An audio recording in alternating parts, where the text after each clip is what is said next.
नमस्कार दर्शक बंधु केमती अच्छा आपण मैंने आशा करुँची समस्ते भलरे थे निजर इन वर्क करुवे निजर आत्मजागृति यात्रा आग को निश्चित भाव में बढ़ुवे। आज हूँ 30 नवेम्बर 2025 रविवार। प्रति रविवार गोटे वीडियो अपलोड करे चैनल रे किंतु आज मत कि भी गाइडेंस फील हो नाला आज को वीडियो को टॉपिक ऊपर वीडियो छाड़ी तो मुझे अपलोड करी नथिली किंतु एबे हठात मु बाहर बुलूची और मते हठात गोटे टॉपिक क्लिक है गाइडेंस फील है जे टॉपिक रे मते कहबा निहाती दरकार तो मुझे आसीगली आ से टॉपिक होची जे आमे जेतले निजे अन्य मानक आम निज लोक मानक विषय रे किछि भी नेगेटिव थॉट करि थाउ नेगेटिव चिंताधारा करि थाउ चिंता रखि थाउ तो आमे तांको गोटे प्रकार नजर भी लगे थाउ। आमे निजे आम निज लोकन को नजर लगे थाउ केमिति ना आमर थॉट्स द्वारा आमर नेगेटिव थॉट्स क्रिएट करिके आमे तांको नजर लगे थाउ तांको पाखको एक्स्ट्रा नेगेटिव एनर्जी पठे थाउ। जितेबाला आमको अनुभव हुए ना कि आमर कहीं निज लोक कहीं पाख लोक जितेबाला कौन से विपद रे पड़िछंती किंबा से माने जेमिति जीवन हवा दरकार आमे गोटे पैटर्न रे चली आसे जे एमती जीवन हवा दरकार जितेबाला आमे देखू आम निज लोक माने से पैटर्न रे चली न थांती तांको जीवन से पैटर्न घटी न थाए से आमे व्यस्त भी हो जाऊ दुखी भी हो जाऊ आ आमे चिंतारे भी आसी जाऊ जे एमती कहीं होची आमे चेष्टा करूँ तांको से बाटर बाहर करने पाई किंतु से माने बुझी न थांती मे भी आमे तांको बुझी न पारि न थाऊ तो आमे चिंतार आसिक बारंबार चेष्टा करी थकी गला परे आमे भूल रे एमती भी कही दे थाउ कि मुझे कहली कथा शुणुनी से जमा मोर जी जमती कर सेमती दिने पाइब आ दिने पाइले ठीक से बुझब से जानव जे मु तार भल चाहूली आतार भल ही कहूली तो आम यही सब वर्ड प्रायतः समस्ते करि थाउ आम ये कम समस्ते करि थाउ जे निज लोक मानक व्यस्त हो आ से व्यस्त आम एमती सूक्ष्म भाव में अभिशाप भी दे थाउ जे जमीती कर सेमती पाइब मु ता भल चाहूँगी मुझे आकट करुच्ची किंतु सी बुझुनी आ भोगीबू दिने छाँ जानबू समस्ते प्राय घरे बापा बो एमती करथांती भाई भौणी माने करथांती सांग माने भी करथांती बहुत क्लोज सांग समस्त जीवन में एमती समय आसे बहुत निज लोक आमर परिस्थिति को बुझी न थांती पूरा डीपली न बुझिकी से माने आम ठारू डिस्टेंस क्रिएट करती आईभलिया कथा समस्ते आम शुणी था निज लोक मान ठारू आम निजे भी कही था आम निजे बुझी पारुना जे जेमिति करू सेमती पाइबू तांको सामने न कहले भी आम एकारे कही था आ बहुत चिंता भी कर नेगेटिव जे एमती भी हुए कि एबे एमती कलानी तो पर एमती हो काले एमती हो कि आम एमती भावी था ना एमती करूँ कि एबे सिना देख एबे सिना मानुनी देख पर एमती हो तो यही सब कथा आम बहुत छोट बेले भावी था कि बहुत बड़ कथा आम निजे ही आम निज लोक नेगेटिव एनर्जी पठे थाउ केमिति आम निजे क्रिएट करूँ ये सब नेगेटिव थॉट्स ये सब फ्यूचर कथा आम निजे नेगेटिव भावीदेले भावार अर्थ कौन थॉट्स कौन आम क्रिएट ही कर नेगेटिव एनर्जी को आम क्रिएट कलु क्रिएट कलापर जो उद्देश्य कलु जो पर्सन कथा भाविकी आम कलु सी तो से एनर्जी को अट्राक्ट कर ही पाखु से एनर्जी पहुँचब ही तो आम जो नेगेटिव थॉट्स क्रिएट करूँ जो क्या नेगेटिव भावी था आम से बहुत स्ट्रंग होता है बहुत स्ट्रंग होता है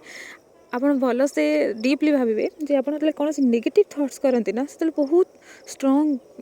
बिलीफ रे करती बहुत स्ट्रंगली करती आउ तो जिते स्ट्रंग एनर्जी हम से भल से एनर्जी काम कर तो आप चेष्टा करूँ निज लोकंर किसी विपद कि असजड़ा जीवन देखिकी आपण केवल प्रेयर करूँ केवल जो देखिए आप कि जीवन में फिजिकाली परिवर्तन कर उपस्थित थाई करना तो आप केवल प्रेयर करूँ कि भल बाटर जा कि भल हो या हो पर्टिकुलर आप वर्ड भी कहींपारे किंतु जमा भी नेगेटिव कहतुनी नेगेटिव थॉट करतुनी आउ अभिमान रे हो कि चिंता भल चिंता करके हो जमा भी नेगेटिव भाषा थॉट क्रिएट करंतु नहीं तो यहाँ को सब ध्यान दिंतु जे नेगेटिव जमा भी भावेनि क्रिएट करें आम अभिमान रे कहीदे रागरे भी कहीदे कि मु तार बहुत भल शुभचिंतक मु तार निज लोक मु तार बापा मु तार बो कि मु तार सांग भौणी से मो कथा मानुनी कि एमती बाटर पलैगला तो ଆପଣ ବହୁତ କିଛି ନେଗେଟିଭ୍ କଥା କହିଦିଅନ୍ତି, ଭାବି ଦିଅନ୍ତି। ଜମା ବି ସାଧାରଣ କଥା ନୁହେଁ। ନିଜ ଜୀବନକୁ ସଠିକ୍ ଭାବରେ ବଞ୍ଚିବା ଶିଖନ୍ତୁ। ଇଏ ବି ଗୋଟେ ବହୁତ ବଡ଼ ପାର୍ଟ, କାରଣ ଆମେ ନେଗେଟିଭିଟି ଯେତେ କ୍ରିଏଟ୍ କରୁ ଆମେ ପଜିଟିଭ୍ କ୍ରିଏଟ୍ କରିବାକୁ ଭୁଲି ହିଁ ଯାଉ। ନିଜ ଲୋକ ହେଇକି ହିଁ ଆମେ ଭୁଲି ଯାଉ। ତ ଆମକୁ ହିଁ ଚିନ୍ତା କରିବାକୁ ପଡ଼ିବ ନା ନିଜ ଲୋକଙ୍କ ପାଇଁ। ଯଦି ଚିନ୍ତା ପ୍ରକୃତରେ ଆସେ, ଯଦି ଲାଗୁଛି ଆମେ ପ୍ରକୃତରେ ନିଜ ଲୋକଙ୍କୁ ଭଲ ପାଉଛେ, ତ ସେତେବେଳେ ଆମ ନିଜ ଭିତରେ ଆମକୁ ଆଲାଇନମେଣ୍ଟ ଆଣିବାକୁ ପଡ଼ିବ। ନିଜ ଭିତରେ ପ୍ରକୃତ ମାନବୀୟତା ଆଣିବାକୁ ପଡ଼ିବ। ପ୍ରକୃତରେ ନିଜ ସହିତ ନିଜକୁ ପାଇବାକୁ ପଡ଼ିବ। କାରଣ ଆମେ ସେତେବେଳେ ନେଗେଟିଭ୍ ଏନର୍ଜିରେ ଆସିଯାଉ, ଆମେ ଗୋଟେ ଇଗୋରେ ଆସିଯାଉ। ଆମେ ବୁଝିପାରୁନା ଯେ ଏଇଟା ଆମର ଇଗୋ ବୋଲି। ଯେତେବେଳେ ଆମେ ନିଜ ଲୋକଙ୍କୁ ଅଭିମାନରେ କିମ୍ବା ରାଗରେ କୌଣସି ଖରାପ କରି କହିଦେଉ ନା, ଆମେ ଭାବୁ ନାହିଁ ମୁଁ ତ ମନରୁ କହିନି, ହୃଦୟରୁ କହିନି, କିନ୍ତୁ ଲାଗିବନି। କିନ୍ତୁ ସେ ପ୍ରକୃତରେ ଲାଗିଯାଏ। ଏନର୍ଜି ସବୁବେଳେ କ୍ରିଏଟ୍ ହୁଏ, କିନ୍ତୁ କେବେ ଡେଷ୍ଟ୍ରୟ ହୁଏ ନା। ସେଇଟା କେବଳ ଟ୍ରାନ୍ସମ୍ୟୁଟ୍ କରାଯାଇପାରିବ। ତ ଆମେ ତ କ୍ରିଏଟ୍ କ'ଣ ଡେଷ୍ଟ୍ରୟ କ'ଣ ଜାଣିନେ, ଟ୍ରାନ୍ସମ୍ୟୁଟ୍ ଜାଣିବା ତ ଆହୁରି ପର କଥା। ତ ଆମେ ପ୍ରଥମେ କ୍ରିଏଟ୍ କରିବାନି। ଆମେ ନେଗେଟିଭିଟି ଜମା ବି କ୍ରିଏଟ୍ କରିବାନି। ଜମା ବି କହିବାନି କି ତୁ ଯେମିତି ଏବେ ସିନା ମୋ କଥା ମାନୁନୁ, ଯେତେବେଳେ ଛାଁ ହେବ ଭୋଗିବୁ, ଯେତେବେଳେ ଜାଣିବୁ ସେତେବେଳେ ମୋ ପାଖକୁ ଆସିବୁ। କିମ୍ବା ଆମେ କହୁ କି ବହୁତ କରି ନେଗେଟିଭ୍ କହୁନା କି ଆମେ ବେଳେବେଳେ ଥଟ୍ ବି କରୁ କି ଏମିତି ହେଇଗଲା ଆଉ ଭବିଷ୍ୟତ ତା'ର ଏମିତି ହେଇଯିବ, ଭବିଷ୍ୟତ ବହୁତ ଖରାପ ହେଇଯିବ ତା'ର। ଏସବୁ ବି ଆମେ ନେଗେଟିଭିଟି କ୍ରିଏଟ୍ କରୁ। ସବୁବେଳେ ଜାଣି ରଖନ୍ତୁ ଯେ ଯାହା ବି କିଛି ଆମ ଜୀବନରେ ହେଇଥାଏ, ଆମ ନିଜ ଲୋକମାନଙ୍କ ଜୀବନରେ ହେଇଥାଏ, ସମସ୍ତଙ୍କ ଜୀବନରେ ହେଇଥାଏ, ଦୁନିଆରେ ଯାହା ବି ହେଇଥାଏ ସବୁ କିଛି ପ୍ରି ପ୍ଲାନ୍ ହେଇଥାଏ, ଡିଭାଇନ୍ ଟାଇମ୍ରେ ହେଇଥାଏ। ସବୁ ଆମେ ନିଜେ ବି ଆମ ଜୀବନରେ କ'ଣ କ'ଣ ଘଟିବ ଆମେ ସବୁ କଣ୍ଟ୍ରାକ୍ଟ କରିକି ଆସିଥାଉ। ନିଜେ ଆମେ ଚୟନ କରିକି ଆସିଥାଉ ଯେ ଆମ ଜୀବନରେ ଏଇ ବୟସରେ ଏଇ ସମୟରେ ଏମିତି ପରିସ୍ଥିତି ହେବ। ଆମେ ସେଥିରୁ ଶିଖିବା, ଜାଣିବା, ବୁଝିବା, ମାୟାରୁ ବାହାରିବା କିମ୍ବା କୌଣସି ଗୋଟେ ଜିନିଷ ଆମେ ଶିଖିବା। ତ ଆମେ ଯେତେବେଳେ ଏଇସବୁ ବୁଝିଯିବା ନା, ସେତେବେଳେ ଆମେ ନା ନିଜ ପାଇଁ କିଛି ଖରାପ ଭାବିବା, ନା ନିଜ ପରିସ୍ଥିତିକୁ ନେଇକି ଆମେ ଅତ୍ୟଧିକ ଦୁଃଖୀ ଆଉ ଷ୍ଟ୍ରେସ୍ ହେବା, ନା ଆମେ ନିଜ ଲୋକଙ୍କ ଜୀବନରେ ଘଟୁଥିବା ପରିସ୍ଥିତିକୁ ନେଇକି ଆମେ ଦୁଃଖୀ ହେବା, ନା ଆମେ ଏକ୍ସଟ୍ରା ନେଗେଟିଭିଟି କ୍ରିଏଟ୍ କରିବା। ଓଲଟା ଆମେ ସବୁବେଳେ ଉଚ୍ଚ ଦୃଷ୍ଟିକୋଣକୁ ଆସିବା। ଯେତେବେଳେ ଆମ ଲାଇଫ୍ରେ କିଛି ନେଗେଟିଭିଟି ଘଟିବ, କିଛି ଦୁର୍ଘଟଣା ଘଟିବ କିମ୍ବା କିଛି ଏମିତି ଜିନିଷ ଘଟିବ ଯାହା ଆମେ ଚାହିଁନେ, ଆମେ ଆଶା କରିନେ କିମ୍ବା ସମସ୍ତଙ୍କ ଜୀବନ ଏମିତି ହୁଏନି। ଗୋଟେ ପ୍ୟାଟର୍ନ ଚାଲି ଆସିଛି ଆମ ସମାଜରେ ଯେ ଏମିତି ହିଁ ଜୀବନ ହେଇଥାଏ। ଛୋଟରୁ ଏମିତି ବଡ଼ ହୁଅନ୍ତି, ବଡ଼ ହେଲା ପରେ ଏମିତି ହୁଏ, ସେମିତି ହୁଏ, ଗୋଟେ ପ୍ୟାଟର୍ନ ଚାଲି ଆସିଛି। ତ ଆମକୁ ଲାଗେ ଏ ହିଁ ଜୀବନ, ଆଉ ଯଦି କିଛି ଅଲଗା ହେଇଗଲା ତ ସିଏ ଆମ ପାଇଁ କ୍ଷତିକାରକ। ତ ଆମେ ଏଇ ଭାବନାରେ ଅଛୁ ବୋଲି ଆମକୁ ଡର ଲାଗେ, ଭୟ ଲାଗେ। ଆଉ ଆମର ସବୁଠାରୁ ବଡ଼ ଶତ୍ରୁ ହେଉଛି ଭୟ। ଆଉ ଭୟ କେଉଁଠୁ କ୍ରିଏଟ୍ ହୁଏ? ଆମେ ଯଦି ଅଜ୍ଞାନରେ ଥାଉ। ତ ଆମେ ଯଦି ଜ୍ଞାନରେ ଆସିଯିବା, ଆମେ ସତ ଜାଣିଦେବା, ବୁଝିଯିବା ଯେ ସତ ହେଉଛି ଏଇଆ। ଆମ ଜୀବନରେ କିଛି ଘଟିଲେ ଆମେ ସେଥିରୁ ଶିଖିବାକୁ ମିଳିଥାଏ। ଆମକୁ ସେଥିରୁ ଆମେ କ'ଣ ଶିଖିବା, କେମିତି ସେ ତାକୁ ଠିକ୍ ବାଟରେ ଆମେ ନେଇପାରିବା, କେମିତି ସଜାଡ଼ି ପାରିବା। ସେତେବେଳେ ଆମର ନିଜର ସାହସକୁ ଆମେ ବୁଝିପାରୁ, ଆମ ନିଜ ଭିତରେ ଥିବା ଶକ୍ତିକୁ ବୁଝିପାରୁ, ଆମ ଭିତରେ ଥିବା ଇନଫିନିଟି ଶକ୍ତିକୁ ଆମେ ବୁଝିପାରୁ, ଆମ ନିଜର ସୋଲ୍କୁ ଆମେ ଚିହ୍ନିପାରୁ। ବହୁତ କିଛି ସମାଜରେ ଆମେ ଦେଖିପାରୁ, ବୁଝିପାରୁ, ଉଚ୍ଚ ଦୃଷ୍ଟିକୋଣକୁ ଆମେ ଆସିପାରୁ ପରିସ୍ଥିତି କିଛି ଅଲଗା ହେଇଗଲେ। ତ ଇଏ ଆମ ପାଇଁକି ଲେସନ୍ ହେଇଥାଏ, ଲାଇଫ୍ ଲେସନ୍ ହେଇଥାଏ। ଆମ ପୃଥିବୀ ଗୋଟେ ସ୍କୁଲ ପରିକା ହେଇଥାଏ। ଆମେ ଏଠିକି ସବୁବେଳେ ବହୁତ କିଛି ଶିଖିଥାଉ। ଆମେ ପରସ୍ପରକୁ ବି ଆମେ ଶିଖେଇଥାଉ। ଆମ ଜୀବନର ଘଟଣାକୁ ଦେଖିକି, ଦୁର୍ଘଟଣାକୁ ଦେଖିକି ଆମେ ସେଥିରୁ କେମିତି ବାହାରିଲେ, ସେସବୁ ଦେଖିକି ଆମ ପାଖ ଲୋକ, ଦୁନିଆ ଲୋକ ବି ଶିଖିଥାନ୍ତି। ଆମେ ପରସ୍ପରକୁ ଶିଖେଇଥାଉ। ତ ଆମେ ଏଠି ଏସବୁ ଯଦି ବୁଝିଯିବା ନା, ଆମେ ନେଗେଟିଭ୍ ସିଚୁଏସନ୍କୁ ଦେଖିକି ଭୟ କରିବାନି କିମ୍ବା ଭୟରେ ଆସିକି ଆହୁରି ଓଲଟା ନେଗେଟିଭିଟି କ୍ରିଏଟ୍ କରିବାନି। ଆଉ ଆମେ ବିଶେଷ କରି ନିଜ ଲୋକମାନଙ୍କୁ ବି ବହୁତ ନେଗେଟିଭ୍ ଏନର୍ଜି ପଠାଇଥାଉ। ତାଙ୍କ ପାଇଁକି ଚିନ୍ତା କରିକି ନେଗେଟିଭ୍ ଚିନ୍ତା କରିଥାଉ କି କ୍ଷତି ହେଇଯିବ, ଏମିତି ହେଇଯିବ, ଏବେ ଏମିତି ହେଲା ତ ଭବିଷ୍ୟତ ଖରାପ ହେଇଯିବ। ବହୁତ କିଛି ପର୍ଟିକୁଲାର ଆମେ ଷ୍ଟୋରି ହିସାବରେ ବି ଭାବି ଦେଇଥାଉ, ଏମିତି ହେବ। ଯେଉଁମାନେ ଅଧିକ ଚିନ୍ତା କରିଥାନ୍ତି, ମାଆ ମାନେ ହେଇଥାନ୍ତି, ନିଜ ଲୋକ ସାଙ୍ଗସାଥି ହେଇଥାନ୍ତି, ବହୁତ ଅଧିକ ଚିନ୍ତା କରିଦିଅନ୍ତି। ଷ୍ଟୋରି ପୁରା ଭାବି ଦିଅନ୍ତି, ଏମିତି ଖରାପ ହେବ, ସେମିତି ହେବ। ତ ଏସବୁ ଆମେ ତାଙ୍କ ପାଇଁକି ନେଗେଟିଭ୍ ଏନର୍ଜି କ୍ରିଏଟ୍ କରିଥାଉ। ଆଉ ଡିରେକ୍ଟଲି ହଉ, ଇନଡାଇରେକ୍ଟଲି ହଉ, ସବଟଲ୍ ଲେଭେଲରେ ହଉ, ଆମେ ତାଙ୍କ ପାଖକୁ ନେଗେଟିଭ୍ ଏନର୍ଜି ପଠାଇଥାଉ। ଗୋଟେ ୱାର୍ଡ଼ରେ କହିବାକୁ ଗଲେ ଆମେ ତାଙ୍କୁ ନଜର ବି ଲଗାଇଥାଉ। ତ ଆମେ ଏମିତି କରିବାନି। ଯଦି ଆମେ ପ୍ରକୃତରେ ନିଜ ଲୋକଙ୍କୁ ଭଲ ପାଉଛେ, ପ୍ରକୃତରେ ଅନ୍ୟମାନଙ୍କର ଶୁଭଚିନ୍ତକ, ଆମେ ପୃଥିବୀର ଶୁଭଚିନ୍ତକ, ଆମ ପରିବାରର, ଆମ ସମାଜର ଶୁଭଚିନ୍ତକ, ତେବେ ଆମେ ନେଗେଟିଭ୍ ଜମା ବି ଭାବିବାନି। ଆମେ ବୁଝିବା ଯେ ନେଗେଟିଭ୍ ଏନର୍ଜି କ୍ରିଏଟ୍ ହେଲେ ସେ କେବେ ଡିଷ୍ଟ୍ରୟ ହୁଏନି, ସେ କେବେ ନା କେବେ ଆଟାକ୍ କରିବ, ନହେଲେ ସାଙ୍ଗେ ଆଟାକ୍ କରିବ। ତ ଆମେ ସେଠି କ'ଣ କରିପାରିବା? ଆମେ ନେଗେଟିଭ୍ ଥଟ୍ କ୍ରିଏଟ୍ କରିବାନି ଫାର୍ଷ୍ଟ। ସେକେଣ୍ଡ ହେଉଛି ଆମେ कौन करवा आम ये प्रेयर कर पॉजिटिव प्रेयर कर प्रथमतः आम बुझीगले ये लाइफ लेसन एथिरू से किसी शिखब कि एथिरू मु किसी शिखी आम किसी शिखा तापर आम प्रेयर करवा कि मन करंतु आम पिला जीवन में किसी दुर्घटना घटला आम प्रेयर करिया कि प्रभु भगवान तांको जीवन में एमती हो आम जहाँ पॉजिटिव चाहूना आम से प्रेयर करवा कि हो पारे आपण पिला से जिनस चाहूनी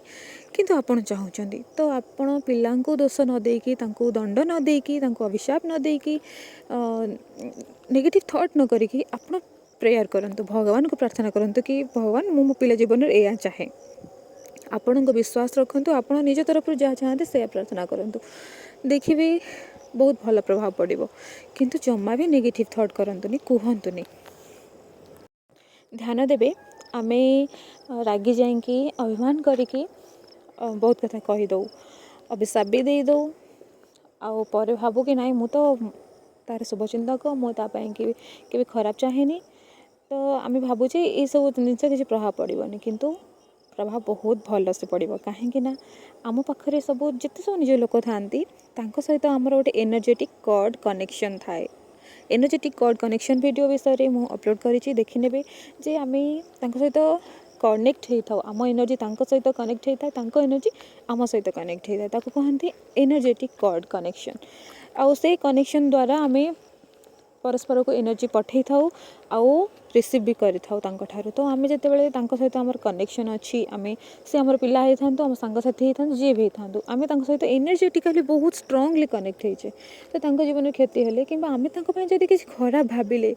खराब थॉट क्रिएट करदे हो पारे आम एबे क्रिएट करदे और आमर एबे रागे कि आम खराब करी कहीदेले कि मो सांगे तो एमती कलु तो सांगे एमती हम आम या कहीदे था किंतु परे आम ये मैटर करना था कि ना मुझे हृदय कही नी किंतु एनर्जी तो क्रिएट हो गला ना तो आम जेहेतु सहित कनेक्ट अच्छे से पास हो पाखक तो आमको ये सब विषय ध्यान देवार अच्छी निज लोक केबे खराब करी कहतुनी यही आम जीवन शिक्षा जे आम ये बुझीपर आम ये कंट्रोल कर सब आम इगो रे आसी आमर जो इगो सेल्फ अच्छी ना आम भीतर जो माया अच्छी जो कली अच्छी से ही ये भाया आमको करे थाए आम जेहेतु निज भितर आम डिवाइन पावर को एक्टिव करना था निज भितर रे भगवान को आम एक्टिव करना था शक्ति को आम एक्टिव करना था तो आम सब बुझे न था आम उपरे से इगो सेल्फ भारी हो जाए आमको ये नेगेटिव परिस्थिति आमको से उस्कई थाए आम कही था छोट किसी हेले से आहरी बड़ करे थाए आम भितर से आमको उस्कई थाए बेसी बेसी आमको चिंतार पकई थाए स्ट्रेस रे पकई थाए आम बहुत किसी क्रिएट करूँ थॉट्स सब नेगेटिविटी करे था तो आमको ए इगो सेल्फ को दबेबार अच्छी आउट करार अच्छी आम भितर सत को जागृत करार अच्छी डिवाइन पावर को आम भितर जागृत करार अच्छी आमको ये शिखबार अच्छी जे नो नेगेटिविटी आम जमा भी नेगेटिविटी क्रिएट करवा ना आम थॉट मध्यम थॉट्स भी गोटे क्रिएशन होता है गोटे शक्तिर जन्म होता है आम थॉट्स द्वारा आम जन्म कर शक्ति को खराब शक्ति हो कि भल शक्ति हो तो नेगेटिव थॉट्स को जमा क्रिएट करवानी निज लोकों जमा भी विषय किसी खराब भावानी आदि प्रकृत में आमको चिंता होना विपद देखिकी कष्ट जंत्रणा देखिकी आमको लगुच कि सी बुझीपारुनी किंतु मु बुझीपारुची तो आम से आमे बुझीपारुचे तो आमे सेठी केवल प्रेयर करवा भल प्रेयर पॉजिटिव प्रेयर आउ जदि आमे किसी पर्टिकुलर चाहूचे सेटा से करना तो आमे चाहूଥିବା जिनस आमे तांको पाई के प्रेयर करवा कि प्रभु मु चाहे मो पिला जीवन रे एमिति हो तो आम से प्रेयर करिया कि ता जीवन में एमती हो किंतु जदि सी से पिला जदि से करूना से आम रागवानी अभिशाप दबानी चिड़ीबानी कि एमती कहवानी जे जहाँ जमी कर सेमती भोगब कि खराब हेले छाँ जानबू आउ बुझबू मत से एमती जमा भी कहवानी ओके आम केवल प्रार्थना करें भल प्रार्थना करूँ अन्य मानक केवल प्रार्थना करूँ आउ जहाँ निजे चाहूँगी भल से करूँ किसी कथा ना सी से न चाहे था कि आपड़ जब चाहूँगी बहुत स्ट्रांगली चाहूँगी तेज आप प्रेयर करूँ आपण प्रेयर भगवान पाखक पहुँचब सी से बुझे कौन करेंगे कौन ना आपड़ एत भावे भी कौन हम कौन ना जदि आपन को लगुच आप ठीक अच्छा भल चाहूँगी आप शुभचिंतक तेज आप ही चिंता करूँ से ही प्रेयर करूँ जमा भी नेगेटिव थॉट्स करंतुनी एटा आपनको जीवन रो लर्निंग जे आपण निज लोक कष्ट देखी जब आपको टेंशन आसची नेगेटिव थॉट आसची तो आपको जीवन यहाँ ही लर्निंग जे आप पॉजिटिव शिखतु प्रार्थना करने शिखतु जमा भी नेगेटिविटी को निज भितर जगह दिंतु ना। तो ओके दर्शक बंधु यहाँ ही मुझे चाहूँगी आम निज लोक जमा भी नेगेटिविटी पठेबानी नजर लगेबानी निज पाई निज सांग निज परिवार निज समाज कि आम करवा ना आम केवल भल प्रेयर कर नो नेगेटिविटी। तो ये रखुची sending you lots of unconditional love light and happiness.